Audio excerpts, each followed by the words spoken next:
The alarm bells rang through the space station New Geneva as alien ships arrived from across the galaxy.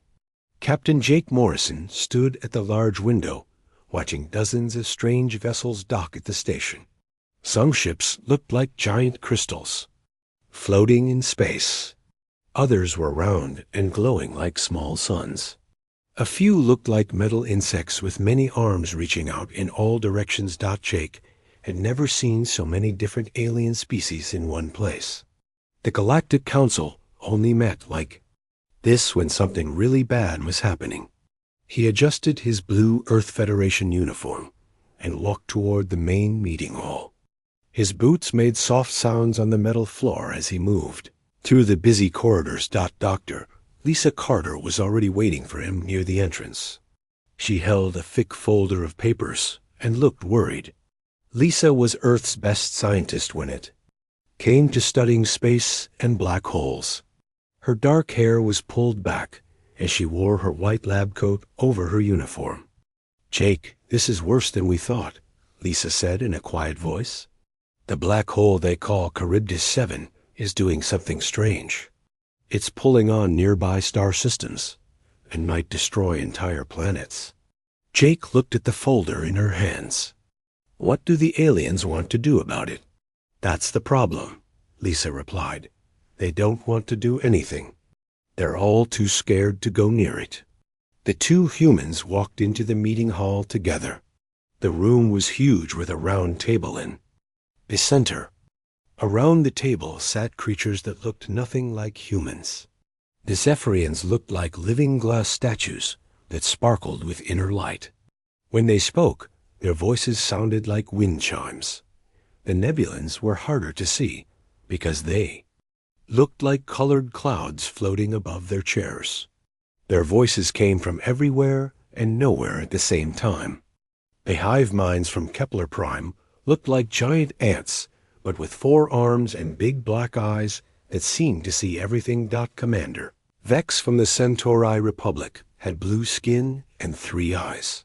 His uniform was covered in metals, and his voice was deep and serious. Ambassador Thane from the Rigel Systems was tall and thin, with long fingers that moved like spider legs when he talked. The meeting started when a hologram appeared above the table. It showed the black hole Charybdis 7 spinning in space like a giant train. Around it, stars were being pulled closer and closer. Some planets were already breaking apart from the strong gravity. "This black hole has become unstable," said Commander Vex. His 3 eyes all looked at the hologram with fear. "Our scientists say it will destroy 12 star systems in the next 5 years. One of the Zephyrians spoke next. Its voice was like music, but sad music. "My people tried to study a black hole once, long ago. The ship and everyone on it disappeared forever. We learned never to go near such things again." A Nebulan voice came from the colored cloud. "Our consciousness cannot survive the crushing forces near a black hole. To go there would mean the end of our existence." The ant-like beings from Kepler Prime spoke all at once, their voices joining together. "We have calculated the mathematics. Nothing can survive beyond the event horizon. It is impossible. Any mission would be suicide." Jake listened to each alien species explain why they could not help. Some had religious reasons for staying away from black holes. Others had scientific reasons. A few species believed that black holes were cursed or evil. Dr. Lisa Carter stood up from her chair. All the alien eyes and sensors turned to look at her.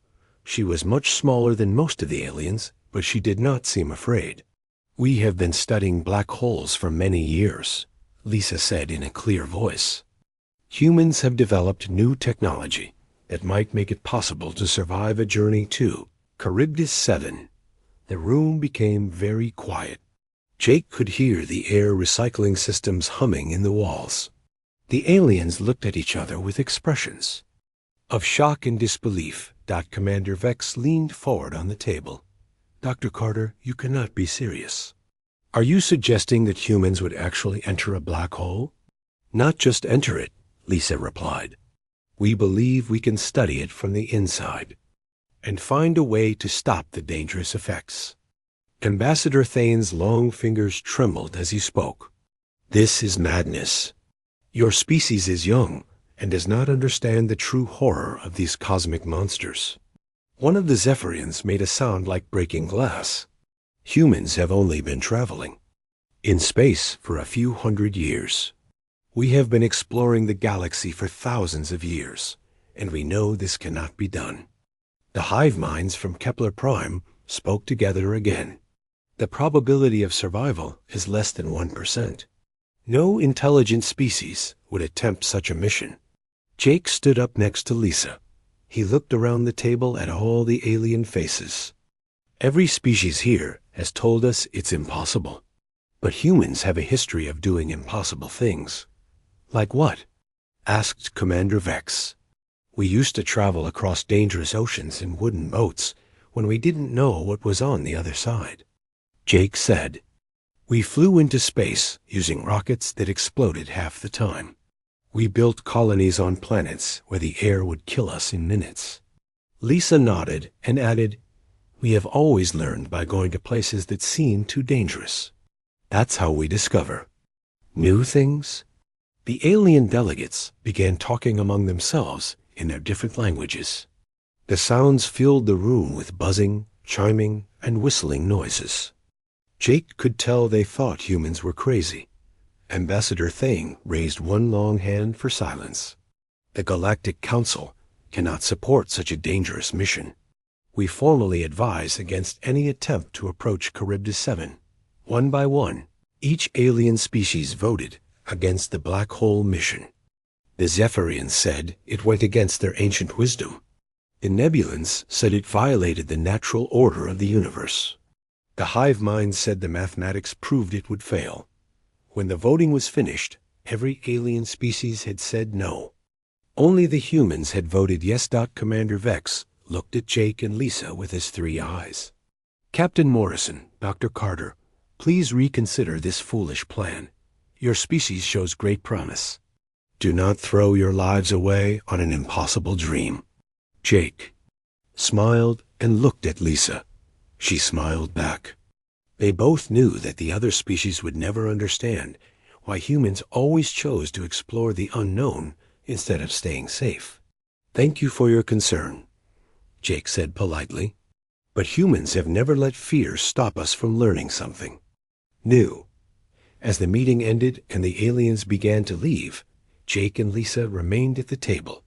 They watched the hologram of Charybdis 7 still spinning in space, still pulling stars toward it. So we're really going to do this, Lisa said. Of course we are, Jake replied. Someone has to. Outside the meeting hall, the alien delegates talked in worried voices about the crazy humans who wanted to fly into a black hole. None of them believed the mission would succeed. Most of them expected never to see the humans again. But Jake and Lisa were already thinking about the ship they would need and the crew they would choose. Somewhere in the galaxy, a black hole was waiting for visitors, and only humans were brave enough to accept the invitation. 3 months passed since the meeting at New Geneva. The Earth Federation worked day and night to build a special ship for the black hole mission. The ship was called the Endeavor, and it was unlike anything humans had ever built before. Captain Jake Morrison walked through the orbital shipyard above Earth. The Endeavor hung in front of him like a silver needle surrounded by thousands of tiny lights. Worker ships moved around it like busy bees, adding the final pieces of equipment. The ship was not very big compared to the massive alien vessels, but it was packed with the most advanced technology humans could create.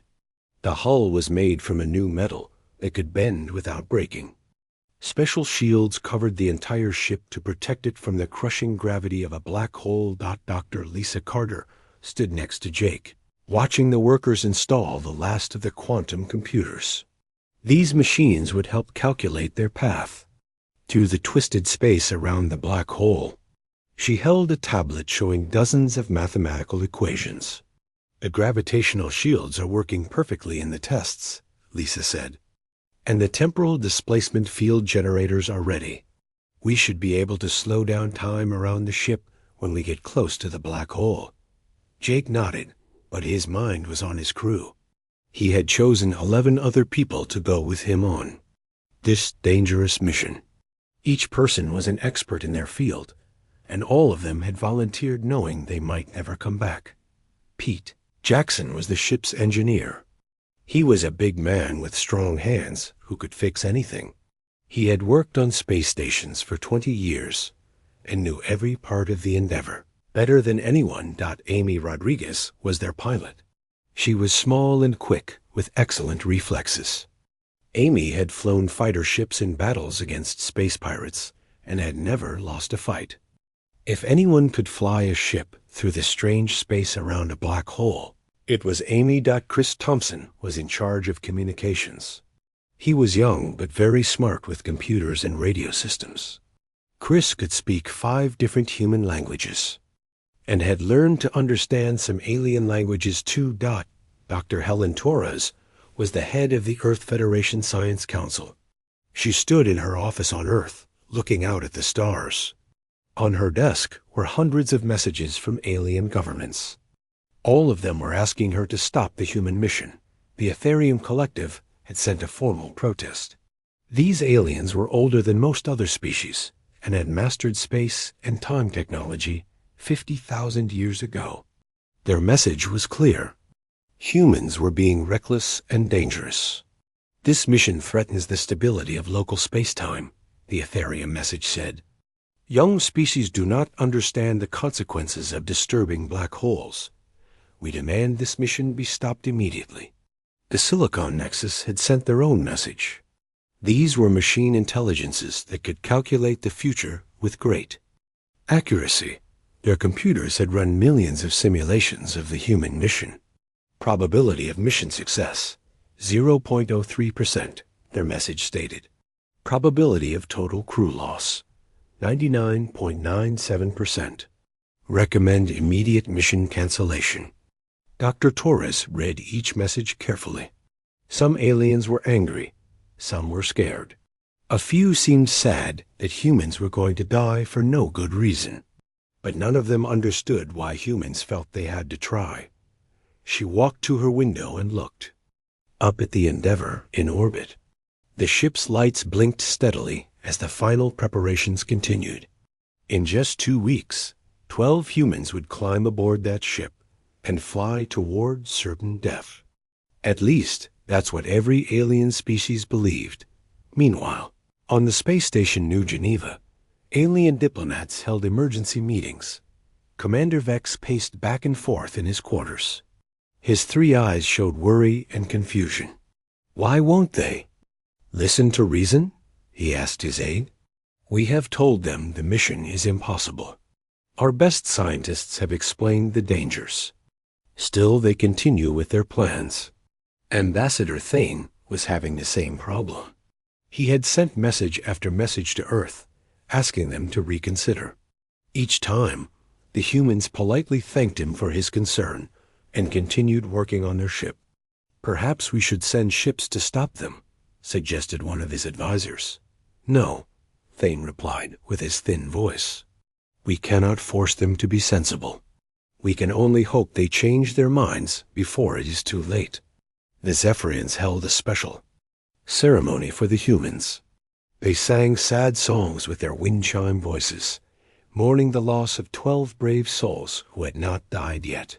The Nebulans created special cloud formations to honor the humans' courage, even though they thought it was foolish courage. Back on the Endeavour, the crew was going through their final training.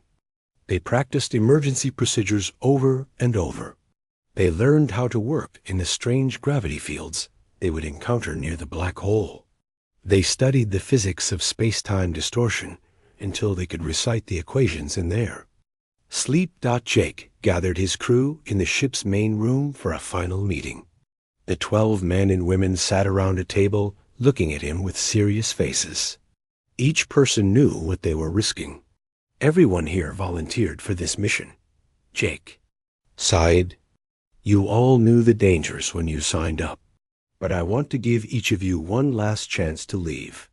No one will think less of you if you decide this is too risky." The crew members looked at each other.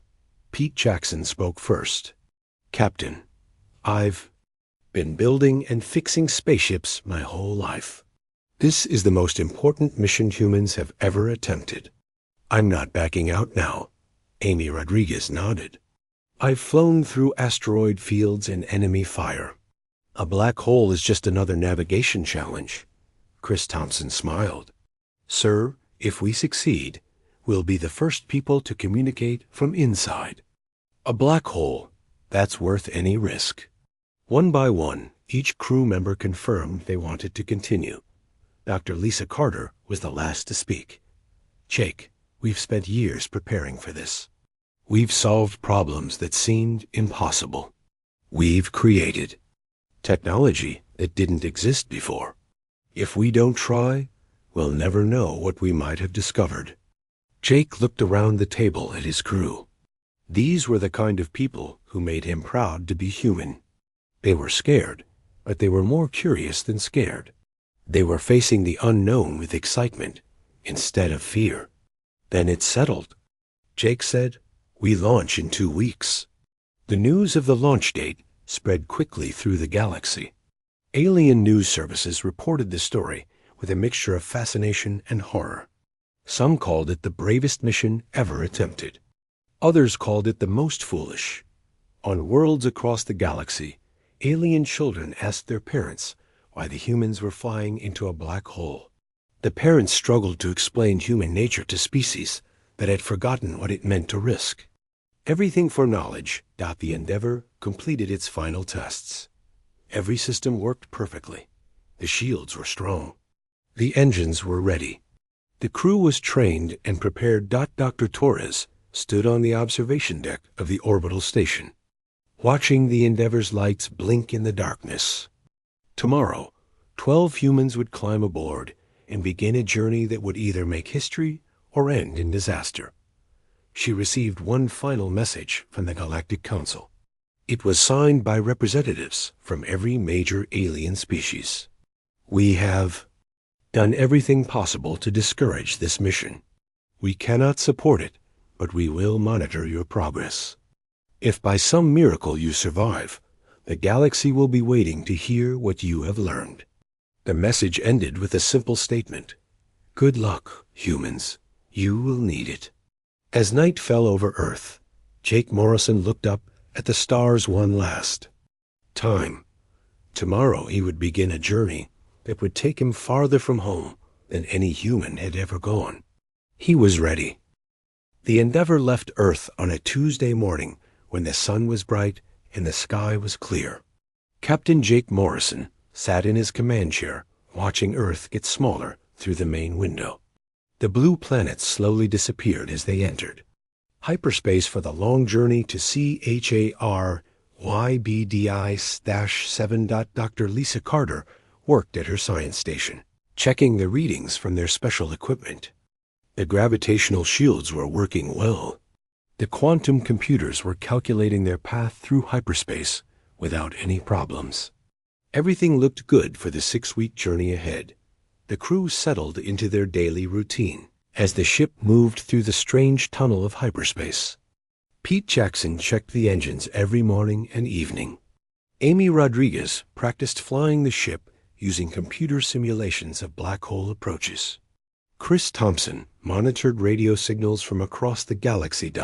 Every day brought new messages from alien civilizations. Some were offers of help that arrived too late. Others were warnings to turn back before it was too late. A few were prayers in alien languages asking their gods to protect the crazy humans. Commander Vex sent daily reports to the Galactic Council about the human mission. Each report expressed his growing worry about what the humans might find, what disasters they might cause. "The humans have been in hyperspace for 3 weeks," his latest report said. "They show no signs of changing course or abandoning their mission. We must prepare for the possibility that they will actually reach the black hole." The Ethereum Collective began moving their ships away from the Charybdis system. These ancient aliens had technology that could detect gravitational changes from thousands of light years away. They were preparing for what they believed would be a catastrophic disaster when the humans interfered with the black hole. Ambassador Fane held emergency meetings with other alien leaders. They discussed whether to send rescue ships to follow the humans, but every species agreed it would be suicide. The humans were on their own. During the 4th week of the journey, something unexpected happened. Chris Thompson was monitoring communications. When he picked up a signal from the direction of Charybdis 7, it was not a normal radio signal. It was something much stranger. "Captain, you need to hear this," Chris called out from his station. Jake walked over and put on the headphones. The signal was like music, but not any music he had ever heard. It had mathematical patterns that repeated in complex ways. The sound seemed to come from very far away and very close at the same time. "Lisa, can you analyze this?" Jake asked. Dr. Carter listened to the signal and ran it through her computers. The results made her eyes grow wide with surprise. "Jake, this signal is coming from inside the Charybdis system," she said. "But it's not from any known technology. The patterns are too complex to be natural phenomena." "Are you saying someone is living near the black hole?" Jake asked. "I'm saying someone might be living inside the black hole," Lisa replied quietly. The crew gathered around Lisa's station to listen to the strange signal. It continued for hours, playing the same mathematical patterns over and over. Sometimes, the patterns changed slightly, as if someone was trying to communicate. Pete Jackson scratched his head. "If there's someone in there, they must have technology we can't even imagine." Amy Rodriguez checked their navigation systems. "We're still 2 weeks away from the Charybdis system. How can we be picking up signals from inside a black hole?" Lisa worked on the problem for 3 days. Finally, she had an answer that shocked everyone. "The signal is not traveling through normal space," she explained. "It's using gravitational waves that move faster than light. Only something with incredible technology could create this kind of transmission." Jake made a decision that changed their mission completely. Instead of just studying the black hole from the outside, they would try to make contact with whatever was sending the signals. "Chris, can you send a reply using our gravitational wave transmitter?" Jake asked. "I can try, Captain, but our equipment is not nearly as advanced as whatever is sending these signals." Chris worked for hours to create a simple mathematical response. He sent patterns of numbers that showed basic human mathematics. Prime numbers, geometric sequences, and simple equations that any intelligent being would recognize. The response came back within minutes. The signal from the black hole changed its pattern to match what Chris had sent, then added more complex mathematics that pushed human understanding to its limits. "They're teaching us," Lisa said with excitement in her voice. "Whatever is in there is trying to show us advanced mathematics and physics." For the next 2 weeks, the crew of the Endeavour exchanged mathematical messages with the mysterious intelligence near Charybdis 7. Each exchange taught them something new about the universe and how it worked. Jake sent regular reports back to Earth, but he did not tell them about the signals. He wanted to be sure of what they were dealing with before he caused panic across the galaxy. When the Endeavour finally dropped out of hyperspace at the edge of the Charybdis system, the crew got their first look at the black hole. It was enormous, much larger than they had expected. The swirling disk of matter around it glowed with intense light and heat. But that was not the biggest surprise. Surrounding the black hole in perfect circular orbits were structures that had clearly been built by intelligent beings. The structures were huge, each one the size of a small moon. They sparkled with energy and seemed to be drawing power directly from the black hole itself. "My God," whispered Amy Rodriguez. "Someone built a civilization around a black hole." Dr. Carter's instruments went crazy trying to analyze what they were seeing. The structures were made of materials that should not exist according to human science. They were converting the black hole's energy into forms of matter that human physics said were impossible. "Jake, we need to get closer," Lisa said. "These readings don't make sense from this distance." But as they moved toward the black hole, their instruments detected something that made everyone nervous. Ships were coming toward them. Not human ships or any alien ships they recognized. These vessels moved in ways that defied the laws of physics, appearing and disappearing like ghosts. "Captain, we have visitors," Chris announced as 3 strange ships appeared on their screens. The alien ships were beautiful and terrifying at the same time. They looked like they were made of crystallized light that shifted colors constantly. They moved without engines, gliding through space as if gravity had no effect on them. One of the ships sent a message directly into the minds of the Endeavour crew. They did not hear words, but they understood the meaning perfectly. "Welcome, brave travelers from the young world. We have been waiting for your kind to find the courage to visit us. We are the architects, and we have much to teach you." Jake looked at his crew. They had come to study a black hole and had found an ancient civilization that lived inside one. The mission had become something far more important than they had ever imagined. "This is Captain Jake Morrison of the Earthship Endeavour," Jake said aloud, hoping the architects could hear him. "We come in peace, seeking knowledge and understanding." The response came as images placed directly in their minds. They saw the history of the architects, a species that had learned to exist beyond physical form by harnessing the infinite energy of black holes. They had been waiting millions of years for another species to show the courage to make contact. "Follow us, humans," the mental voice said. "Your real journey is just beginning." The 3 architect ships turned toward the black hole and began moving toward the event horizon, the point of no return that every other species in the galaxy feared above all else. Jake looked at his crew one more time. They had come this far together. Now they faced the ultimate test of human courage. "Amy, follow those ships," Jake ordered. "We're going inside." The Endeavour began its final approach toward Charybdis 7, following the architect vessels toward the edge of known space and time. Behind them, the galaxy watched and waited to see if humans would emerge from the black hole or disappear forever into the darkness. The Endeavour crossed the event horizon of Charybdis 7 on a Thursday afternoon, ship time. Captain Jake Morrison felt his stomach drop as they passed the point of no return.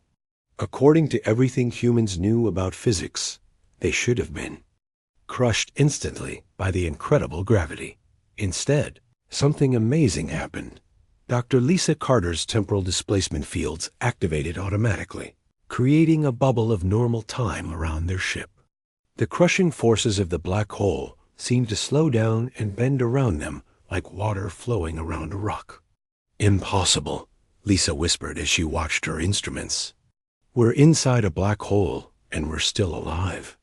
Amy Rodriguez gripped the pilot controls tightly. Outside the ship's windows, space looked completely wrong. Stars stretched into long lines of light. Time seemed to move in circles instead of straight lines. The normal rules of up and down no longer existed. "Captain, I can't tell which way we're moving," Amy said with worry in her voice. "The navigation system shows we're going in 12 different directions at once." Pete Jackson watched his engineering displays with confusion. The ship's engines were running, but they were not pushing the ship forward. Instead, they seemed to be pushing against time itself, keeping them stable in the twisted space inside the black hole. The 3 architect ships peered beside them, glowing with their own inner light. One of the ships sent another message directly into their minds. "Do not fear, young ones. You are safe within our domain. Your clever machines work well, but we will guide you to prevent any accidents." Chris Thompson tried to record everything for their mission report, but his equipment could not capture what was happening. The instruments showed readings that made no sense. Space had more dimensions here than it should have. Time flowed backward and forward at the same time. "Chris, are you getting any of this on the recorders?" Jake asked. "I'm trying, Captain, but the equipment can't understand what it's seeing. It's like trying to draw a picture of a dream." As they followed the architect's ships deeper into the black hole, the crew began to see things that should not exist. Floating in the twisted space around them were cities that stretched for millions of miles. Buildings made of crystallized light rose from platforms that had no visible support. Gardens, filled with plants that glowed like stars, drifted past their ship. The plants were not growing in soil, but seemed to be made of pure energy that had learned to take the shape of living things. "Lisa, are you seeing this?" Jake asked as they passed a forest of trees that were taller than mountains. "I'm seeing it, but I don't believe it," Lisa replied.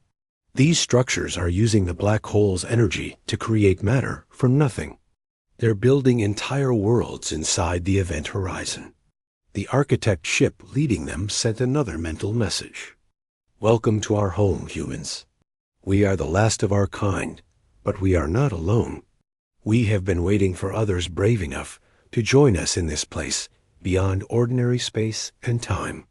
The Endeavor was guided to a docking platform that appeared to be made of solid light.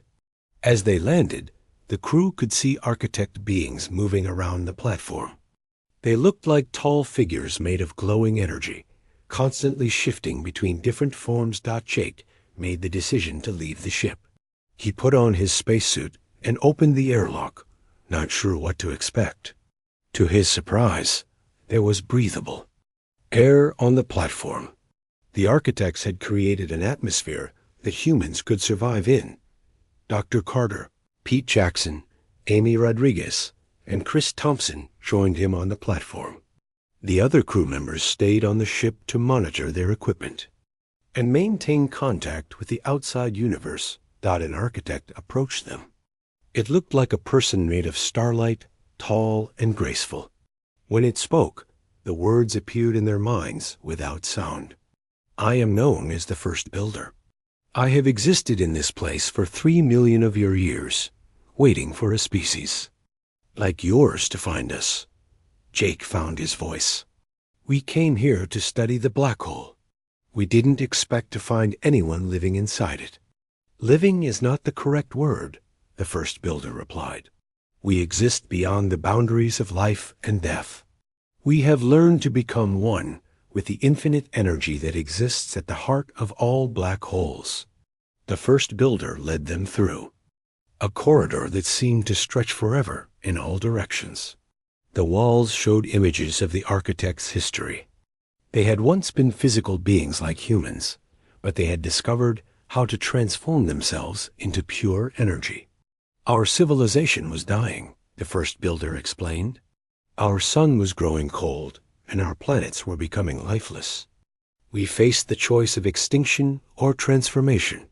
We chose transformation." They entered a vast chamber filled with floating crystals that pulsed with different colors of light. Each crystal contained the consciousness of an architect. There were thousands of them, maybe millions. "We learned to harness the energy of black holes," the first builder continued. "Here, at the edge of space and time, we found immortality. We have built cities that span entire galaxies within the compressed space of the event horizon." Dr. Carter asked the question that was on everyone's mind. "Why did you wait for us? Why didn't you contact other species?" The first builder's form became brighter as it answered. "We have watched the galaxy for millions of years. Every species we observed reached a certain level of advancement and then became paralyzed by fear. They built defenses instead of exploring. They chose safety over discovery. Only humans have shown the courage to risk everything for knowledge. Only humans were willing to fly into a black hole to satisfy their curiosity about the universe." Chris Thompson activated his recording equipment, hoping to capture at least some of what they were learning. "What can you teach us?" The first builder gestured to the floating crystals around them. "We can teach you to manipulate space and time. We can show you how to travel between galaxies instantly. We can give you technology that will advance your civilization by millions of years. But," the first builder continued, "we will only share this knowledge with those who prove they deserve it through courage and wisdom, not fear and aggression." For 3 days, the crew of the Endeavor learned from the architects. They discovered that black holes were not destroyers, but creators, forming pocket universes where advanced civilizations could exist beyond the normal limits of physics. They learned that the strange signals they had been receiving were invitations sent out across the galaxy to find species brave enough to make contact.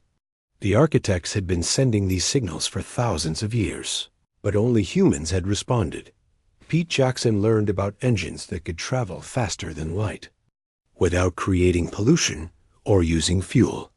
Amy Rodriguez studied navigation, systems that could plot courses through dimensions that humans had never imagined existed.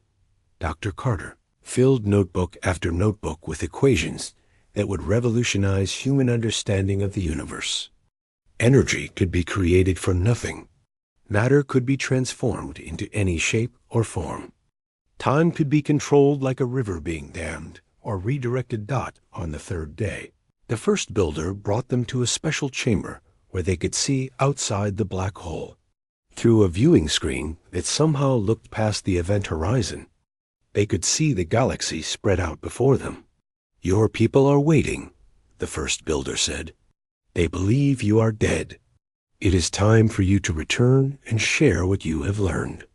Jake felt sad to leave this incredible place, but he knew they had a responsibility to bring this knowledge back to humanity and to the other species of the galaxy. "Will we see you again?" Jake asked. "When your species is ready, you will build your own cities within black holes. You will join us in the spaces between spaces, where time has no meaning and distance is just a thought." The first builder gave them gifts to take back to the galaxy. Advanced technology that would provide unlimited clean energy, communication systems that could reach across the universe instantly, and most importantly, the knowledge that the universe was much larger and more wonderful than anyone had ever imagined. As the crew prepared to leave the black hole, they knew their lives had been changed forever.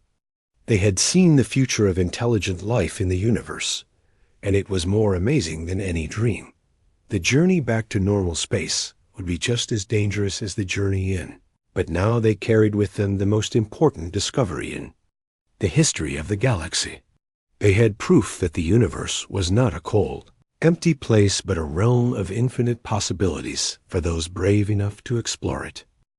The journey back from inside Charybdis 7 was harder than going in. The Endeavor shook and twisted as it fought against the black hole's gravity to escape back into normal space. Captain Jake Morrison held tight to his command chair as the ship's hull groaned under the stress. Dr. Lisa Carter worked frantically at her science station. The architect technology they had installed was trying to adapt to their ship's systems, but the process was causing problems. Sparks flew from control panels as the new quantum processors struggled to work with human computers.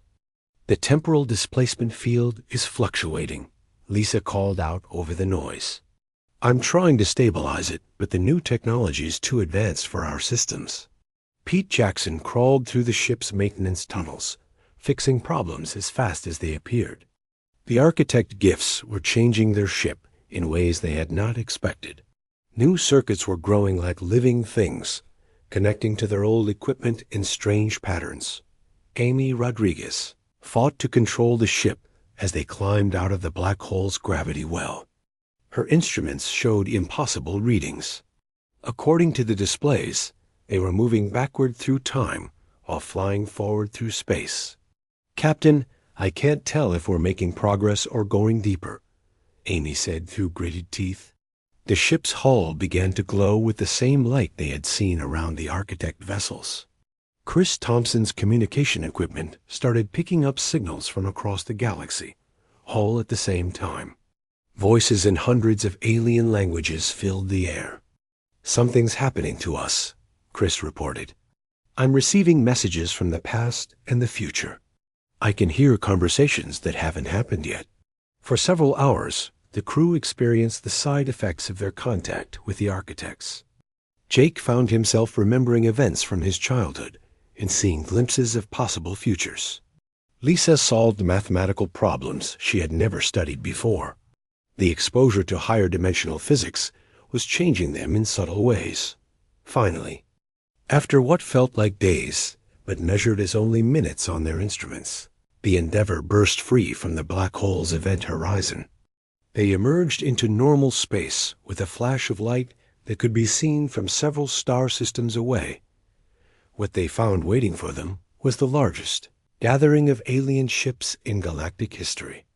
Hundreds of vessels from dozens of different species surrounded the area where Charybdis 7 floated in space. Every major civilization had sent ships to witness what they expected to be the destruction of the human mission. Commander Vex stood on the bridge of his flagship, staring in disbelief at the human ship that had just appeared from inside the black hole.